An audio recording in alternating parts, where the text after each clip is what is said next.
Saudara-saudara, sebangsa dan setanah air, sedunia nyata dan dunia maya yang ternyata nyata juga.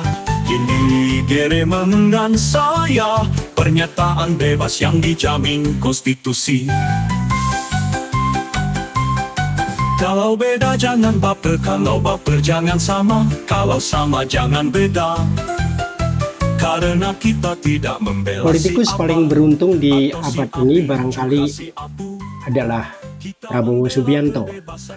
Memulai karir politik menjelang reformasi 98, ditendang dari cendana, berada dalam turbulensi politik anti Soehartoisme, mengikuti kontestasi pemilihan presiden 4 kali, diantaranya dikalahkan 2 kali berturut oleh lawan politik yang sama. Kini ia ambil semuanya. Dikatakan beruntung justru karena ia mereguknya dari lawan politik yang 2 kali mengalahkannya.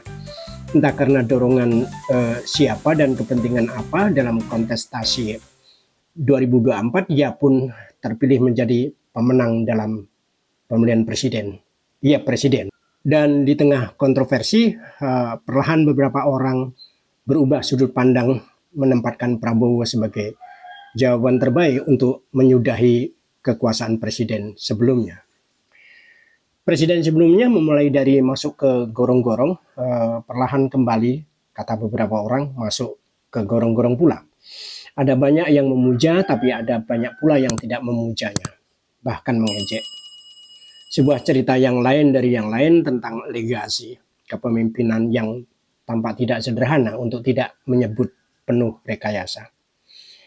Ada banyak misteri di sana yang nanti sejarah akan menceritakannya dengan gemilang mengenai apa yang terjadi hari ini. Dimanapun ada gium loyang adalah loyang di tempat manapun. Sebagaimana emas di tong sampah pun juga akan tetap emas. Walaupun semuanya itu tergantung dari mana ada gium itu hendak dipakai. Tragedi peradaban bangsa ini adalah karena berkait orientasi hidup sejak zaman Soeharto dengan residu pembangunan yang tidak digubrisnya, yakni pragmatisme. Pragmatisme sebagai ideologi hanya menempatkan nilai dan proses peradaban sebagai bagian dari hipokrisi. Dan seiring waktu hal itu terasa semakin parah. Semakin parah justru ketika revolusi mental dijanjikan, namun pada praktiknya justru penghinaan atas hal itu.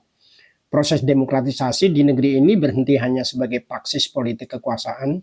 Perjuangan politik bagi bangsa dan negara berhenti pada kontestasi politik kekuasaan, hanya berorientasi pada jabatan sebagai puncak tujuan, bahkan dipandang sebagai anugerah atau hadiah, bahkan privilege, bukan sebagai tanggung jawab, sebagai manifestasi perjuangan hak kemanusiaan bagi siapa saja, yang tidak selalu juga tak perlu jabatan atau lembaga kepolitikan formal.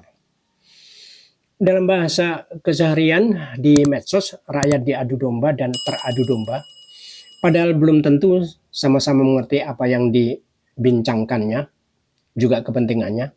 Perdebatannya hanya soal suka, tidak suka, atau dukung-mendukung, jagoan masing-masing. Dan bagi yang tidak menemukan argumentasi Gumato, akan diletakkannya dalam konteks yang mematikan, bahwa dalil agama tidak menyukai engkau membenci lian, apapun itu, karena belum tentu engkau lebih baik dari dia. Dan setelah dengan dalil itu kemudian acap disampaikan, tidak baik meluncaskan iri dan dengki karena kebencian akan membuatmu lebih sengsara lagi. Ya, demikianlah praktik agama tanpa nalar atau akal budi yang kadang itu dipakai penguatan dalil oleh para politikus busuk dan para pengikutnya. Setelah menghadirian jangan berbuat tidak baik, setarian nafas kemudian dia mempraktikkan ketidakbaikan itu. Rata-rata kejumudan beragama ya sering mempertontonkan bagaimana ketololan adalah hak. Kewajibannya untuk belajar tidak ada. Karena katanya manusia hanyalah wayang, ada dalang di atasnya. Tanpa dalang tak bisa bergerak. Pantas saja ada seorang presiden yang butuh pernyataan terima kasih dari rakyatnya untuk menunjukkan betapa gagapnya ia dengan kekuasaan. Hanya karena memang belum selesai dengan dirinya sendiri. Makanya selalu diperlukan anggaran negara untuk kepentingan-kepentingan personalnya. Karena bagi para birokrat korup, apapun programnya dan dari sanalah kesempatan untuk korupsi.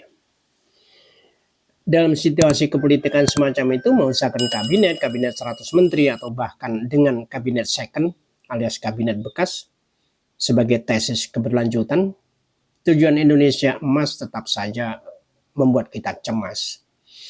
Bagaimana tidak dengan satu huruf saja yang dimaksudkan Indonesia emas bisa menjadi Indonesia cemas.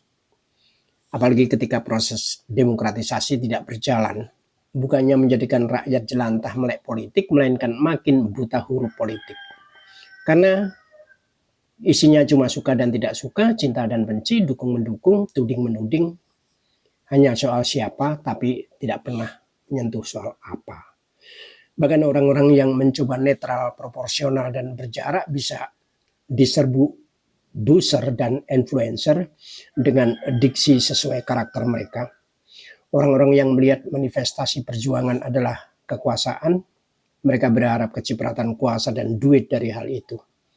Dengan optimisme, membabi buta pun mengusahakan kabinet 100 menteri atau kabinet second, ya persoalannya akan sama saja dengan divide et impera yang diciptakan oleh kabinet buzzer dan kabinet influencer.